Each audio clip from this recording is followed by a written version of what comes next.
নমস্কার সবাইকে, কেমন আছো তোমরা সবাই? নতুন একটা সপ্তাহ, নতুন একটা জায়গা। অনেক তো বাইরে ঘুরতে যাচ্ছি, কিন্তু এবছরের প্রথমেই তোমাদেরকে যেমন প্রমিস করেছিলাম, কলকাতায় আনাচে কানাচে এমন অনেক জায়গা আছে যেটা একদিনে ঘোরা যায়। সেরকম জায়গার সন্ধান আগেও দিয়েছি, এখনও দেব, পরেও দেব। তো আবার রোববার চলে এসেছি কলকাতার খুব কাছে থাকা গড়িয়ার বোড়ালে ত্রিপুরা সুন্দরী মায়ের মন্দিরে। মন্দিরটি কিন্তু অপূর্ব সুন্দর। তোমাদের উইকেন্ড ডেস্টিনেশন হিসাবে কিন্তু এই মন্দিরটা তোমরা কিন্তু ঘুরে যেতে পারো। আমি কিন্তু অলরেডি চলে এসেছি মন্দিরে, আর ঘড়িতে সময় হচ্ছে 9টা। তো চলো, তোমরা কীভাবে এই মন্দিরে আসতে পারবে প্রথমে সেটাই তোমাদের বলে নিই, তারপরে এই মন্দিরটা তোমাদের ভালো করে ঘুরিয়ে দেখাচ্ছি। তো চলো, মায়ের নাম করে আজকের ভিডিওটা শুরু করা যাক। তোমাদেরকে বলে নিচ্ছি যে তোমরা এই ত্রিপুরা সুন্দরী বা ত্রিপুর সুন্দরী মায়ের মন্দিরে কিভাবে আসবে। তোমাদের এই মন্দিরে আসার জন্য কিন্তু সেরা পথ হবে মেট্রো। তোমরা ব্লু লাইনের যে কোনো প্রান্ত থেকে ব্লু লাইনের মেট্রোতে ওঠো, আর তোমাদের নামতে হবে হচ্ছে নিউ গড়িয়া মেট্রো স্টেশন, সেটা হচ্ছে কবি নজরুল। ওখান থেকে কিছুটা হেঁটে তোমাদের আসতে হবে গড়িয়া শীতলা মন্দির স্টপেজে। ওখানে তোমরা HK দত্ত একটা সোনার দোকান দেখতে পাবে, ওই দিকেই তোমরা যাবে। ওখান থেকে তোমরা কিন্তু বোড়াল হাই স্কুল যাওয়ার অটো পেয়ে যাবে, সেই অটোতে উঠে পড়ো আর নেমে পড়া হচ্ছে হাই স্কুলের সামনে। যদি তোমরা বাসে করে আসতে চাও, তোমরা কলকাতার বিভিন্ন প্রান্ত থেকে গড়িয়াগামী যে কোনো বাসে ওঠো, তোমাদের কিন্তু নামতে হবে গড়িয়া শীতলা মন্দির স্টপেজে। আমি যেহেতু থাকি বেহালা, সেই জন্য আমি HD5 বাসে করে উঠে নামলাম হচ্ছে গড়িয়া শীতলা মন্দির স্টপেজে। যেমন তোমাদের মেট্রোবেলা বললাম, সেরকমই ডান দিকে তোমাদের চলে আসতে হবে রাস্তা ক্রস করে। HK দত্ত একটা সোনার দোকান দেখতে পাবে, ওখান থেকে তোমরা পেয়ে যাবে অটো বোড়াল হাই স্কুল যাওয়ার জন্য। সেখান থেকে অটো ধরে নেমে পড়ে হচ্ছে বোড়াল হাই স্কুলের সামনে। ওখান থেকে তোমরা 2 থেকে 3 মিনিট হেঁটে পৌঁছে যাবে একদম মন্দিরের সামনে, আর অটো ভাড়া পড়বে হচ্ছে 10 টাকা। তোমরা কিন্তু নিজেদের পার্সোনাল গাড়ি নিয়েও কিন্তু এখানে আসতে পারো, সেটা তোমাদের আমি মন্দিরের সামনে গিয়ে পার্কিংয়ের জায়গাটা দেখাচ্ছি। আর এই মন্দিরে কিন্তু গুগল ম্যাপসের লোকেশন আমি ডেসক্রিপশন বক্সে দিয়ে দেবো। তো চলো, আমি এবার মন্দিরের সামনে যাই, তারপরে আবার কথা হচ্ছে। তোমরা যদি মেট্রো করে আসো, তাহলে তোমাদের ওই রাস্তা দিয়ে হেঁটে আসতে হবে। দেখে নাও, ফোর্থ সাইড ডায়াগনস্টিক সেন্টার আছে, তার ঠিক অপোজিটে দেখতে পাচ্ছ HK দত্ত জুয়েলার্স আছে। এই দিকে চলে যাবে, এখানে তোমরা কিন্তু বোড়াল যাওয়ার অটো পেয়ে যাবে। যদি তোমরা গড়িয়াগামী যে কোনো বাসে আসো, তাহলে তোমাদের কিন্তু নামতে হবে এই জায়গাটায়। এই মোড়টাকে বলা হচ্ছে গড়িয়া শীতলা মন্দির মোড়। দেখতে পাচ্ছ, দেখে নাও, ফোর্থ সাইড ডায়াগনস্টিক সেন্টার, এখানে তোমাদের নামতে হবে। এর ঠিক অপোজিটে চলে আসবে। যেমন তোমরা মেট্রো করে এলেও এখানেই আসতে হবে, বাসে করে এলেও কিন্তু তোমাদের এখানেই আসতে হবে HK দত্ত জুয়েলার্স। এই রাস্তাটা যে যাচ্ছে, এখানেই তোমরা কিন্তু বোড়াল যাওয়ার অটো পেয়ে যাবে, যেই অটো করে তোমাদের নামতে হবে বোড়াল হাই স্কুলের সামনে।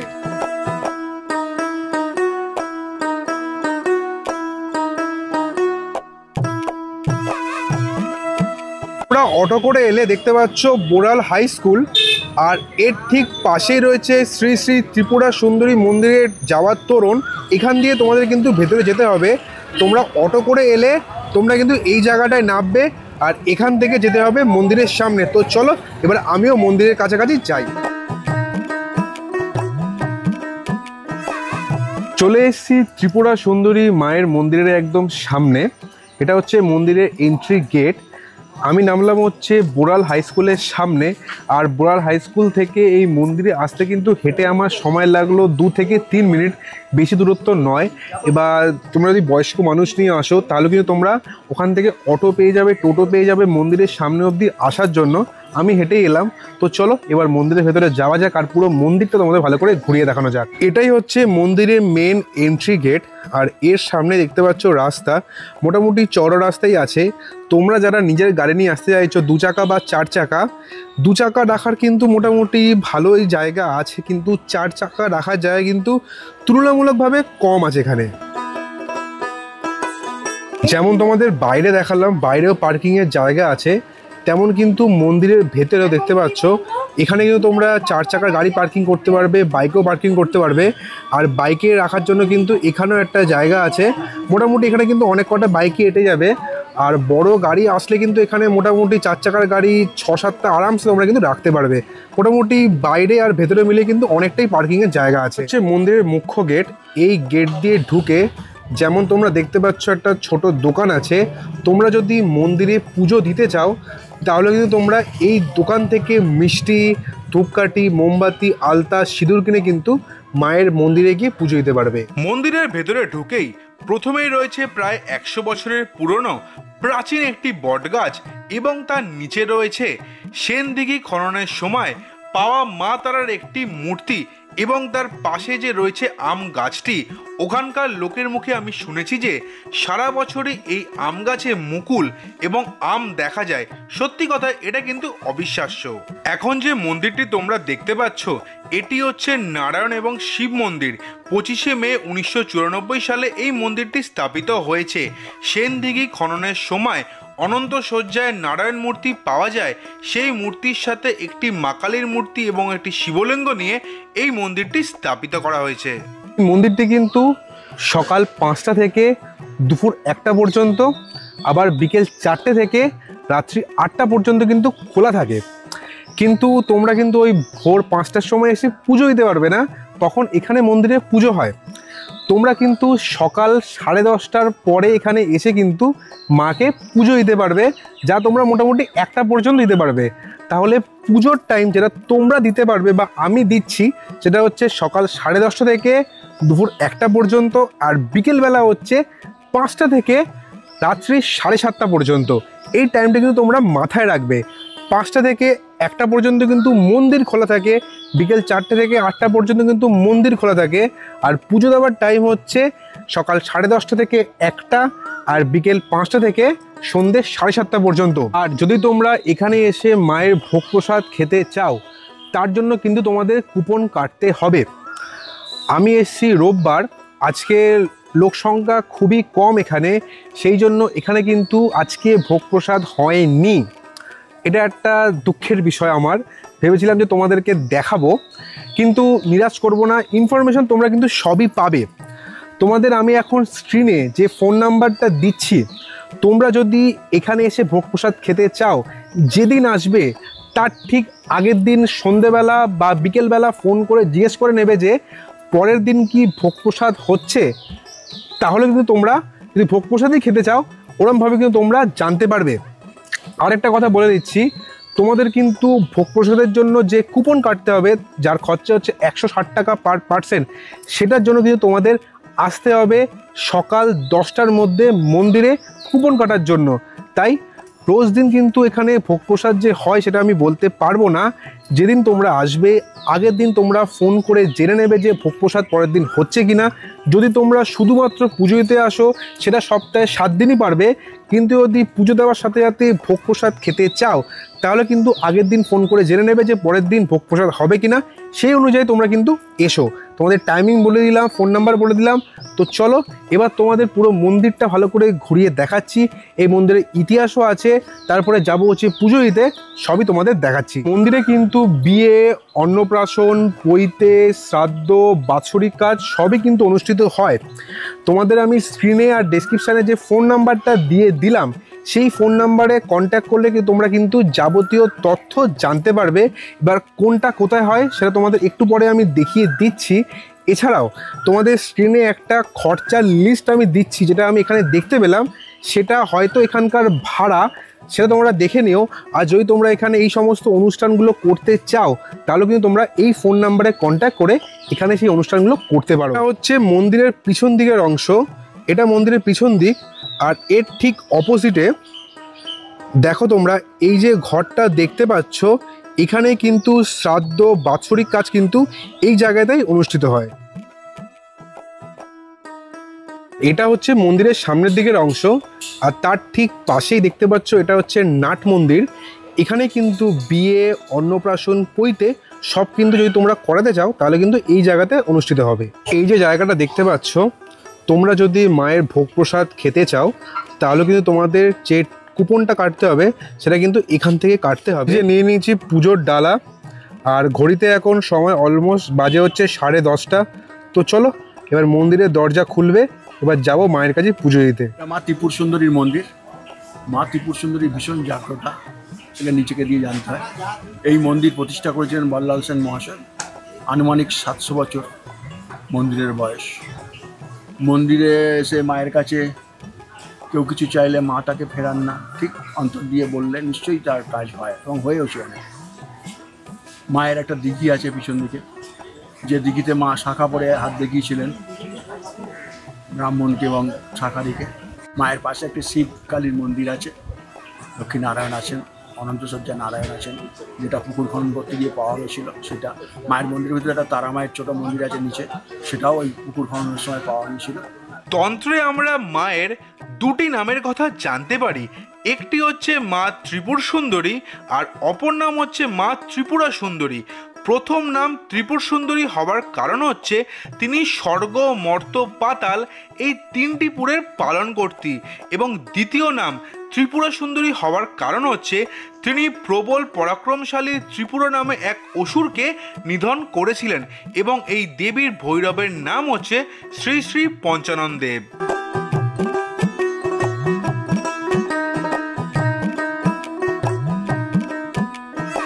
শিবে সারাকে সামনে সম্পদে গৌরী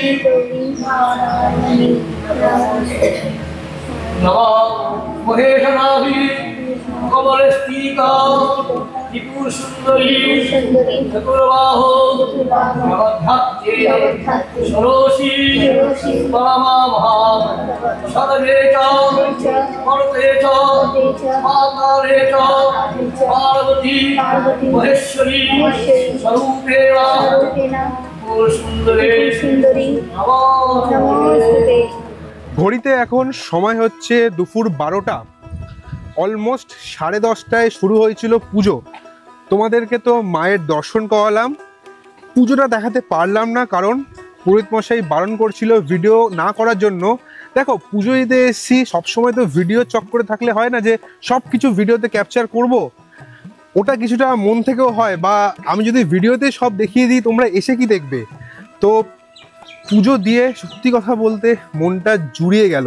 তোমরা এখন যে দিঘিটি দেখতে পাচ্ছ এটি হচ্ছে সেই বিখ্যাত সেন দিঘি, এবং এর পূর্ব পাড়ে রয়েছে ঐতিহাসিক একটি ষষ্ঠীতলা এবং প্রাচীন একটি বটগাছ।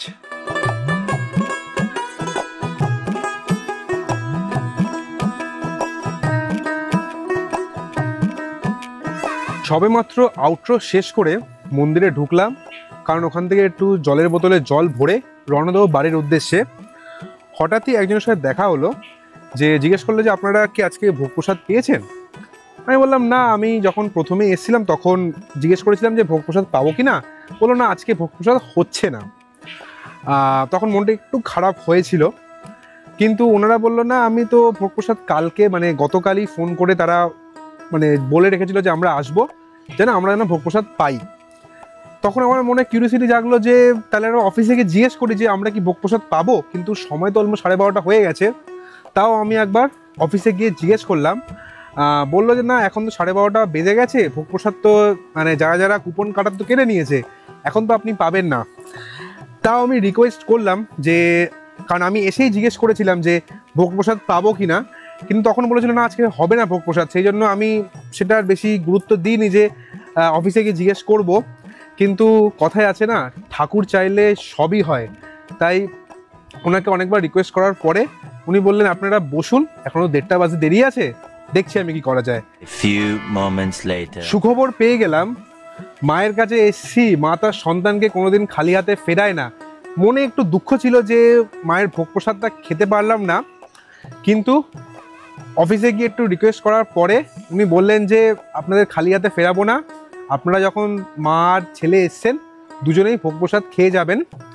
হ্যাঁ, তোমাদের বললাম যে 160 টাকা করে ভোগ প্রসাদ, ওটা কিন্তু স্পেশাল ভোগ প্রসাদ, ওটা আজকে হয়নি, আজকে হয়েছে 100 টাকার ভোগ প্রসাদ। তাই আমি আর আমার মা এসছি, তাই জন্য দিতে হবে 200 টাকা। একটা কথা তোমাদেরকে বলে রাখছি, যে তোমরা যে ফোন নাম্বার তোমাদের আমি সিনিয়র ডেসক্রিপশানে দিয়ে দিচ্ছি, ওই ফোন নাম্বারে তোমরা যখন মন্দিরে আসবে বা যবে আসবে তার ঠিক আগের দিন সন্ধেবেলা ফোন করে তোমরা কজন আসছো, ভোগ প্রসাদ খেতে চাও কিনা বা ওই দিন কোন ভোগ প্রসাদ হবে, 160 টাকারটা না 100 টাকারটা, সব কিন্তু ডিটেলসে জেনে নেবে। আর তোমরা যদি পরের দিন আসো, তোমরা কিন্তু ফোন করে তোমরা কজন আসবে সেটা বলে কুপনটা অন্তত বুক করিয়ে রেখো। তারপরে এসে এখানে টাকা দিয়ে কুপনটা কিন্তু কেটে নিও। সেটা কিন্তু তোমরা 10টার সময় 10:30টার সময় এলেও কিন্তু কুপনটা পেয়ে যাবে।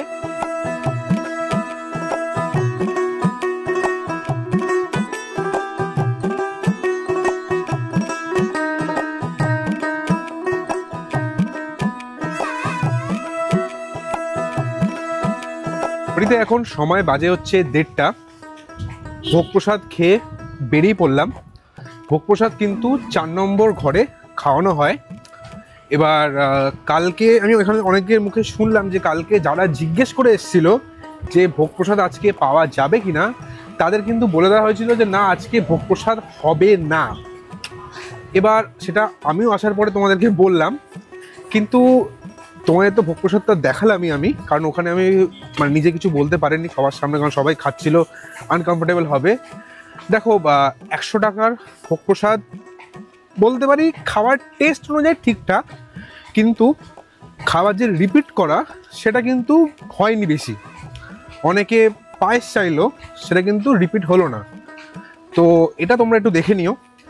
আর 160 টাকার মহাভোগটা আমি ইউটিউবে যেটা দেখেছিলাম, ওখানে পনির দেয়, আরও 2 রকম এক্সট্রা তরকারি দেয়, হয়তো ওটা বেশি ভালো। আমি কোনো খাবারের সঙ্গে কম্পেয়ার করছি না, মায়ের ভোগ যা হবে তাই ভালো। তো খাওয়া দাওয়া কমপ্লিট, এবার যাচ্ছি হচ্ছে বাড়ির উদ্দেশ্যে। যতটা পারলাম তোমাদের সাথে ইনফরমেশান শেয়ার করলাম। আজকে ভিডিওটা এখানেই শেষ করলাম। কেমন লাগলো ভিডিওটা অবশ্যই কিন্তু কমেন্ট করে জানাবে। ভিডিও ভালো লাগলে অবশ্যই লাইক, আর চ্যানেলটা কিন্তু অবশ্যই সাবস্ক্রাইব করবে। তো পরের সপ্তাহে তোমার সাথে দেখা হচ্ছে নতুন একটা ট্রাভেল জার্নি বা কলকাতার যে কোনো জায়গার ভিডিও নিয়ে। ততদিন তোমরা সবাই ভালো থেকো, stay safe, stay happy, good bye.